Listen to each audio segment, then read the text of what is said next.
नमस्कार शेतकरी बांधवांनो, पुन्हा एकदा तुमचं एमटी ऑल टी व्ही या यूट्यूब चॅनलवरती स्वागत आहे। अतिशय आनंदाची बातमी या ठिकाणी आलेली आहे। हिवाळी अधिवेशनाच्या पहिल्याच दिवशी 2 योजनेचे पैसे जमा।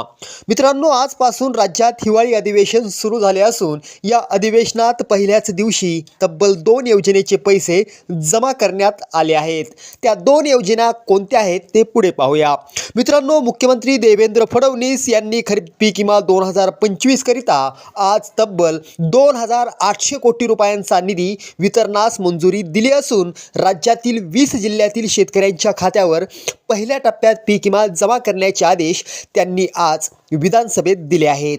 मित्रांनो, त्यांनी 20 जिल्ह्यांची यादी पुढील प्रमाणे सांगितली आहे। यामध्ये ठाणे, बीड, परभणी, धुळे, अमरावती, नाशिक, हिंगोली, वर्धा, नांदेड, रत्नागिरी, चंद्रपूर, सोलापूर, रायगड, छत्रपती संभाजीनगर, अकोला, धाराशिव, वाशिम, गडचिरोली, बुलढाणा आणि मित्रांनो गोंदिया या 20 जिल्ह्यातील शेतकऱ्यांच्या खात्यावर आज अखेर पीक विमा जमा करण्याचे आदेश मुख्यमंत्री देवेंद्र फडणवीस यांनी दिले आहेत।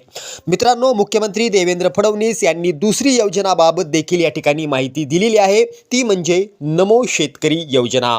मित्रांनो, नमो शेतकरी योजना आज अखेर 8व्या हप्त्याला मंजुरी दिली असून राज्यातील पीएम धारक शेतकऱ्यांना नमो शेतकरी योजनेच्या 8व्या हप्त्याचा लाभ दिला जाणार आहे। म्हणजे ज्या शेतकऱ्यांना पीएम किसान योजनेचा 21वा हप्ता मिळाला आहे, फक्त अशाच शेतकऱ्यांना नमो शेतकरी योजनेचा 8वा हप्ता दिला जाणार असल्याची माहिती मुख्यमंत्री देवेंद्र फडणवीस यांनी दिली आहे। मित्रांनो, नमो शेतकरी योजनेचा 8वा हप्ता दिनांक 15 डिसेंबर 2025 रोजी, मित्रांनो तारीख नीट आहे का, येणाऱ्या 15 तारखेला या ठिकाणी तुमच्या खात्यावरती नमो शेतकरी योजनेचा 8वा हप्ता वितरित होणार असल्याची माहिती स्वतः राज्याचे मुख्यमंत्री देवेंद्र फडणवीस यांनी विधानसभेत दिली आहे। धन्यवाद।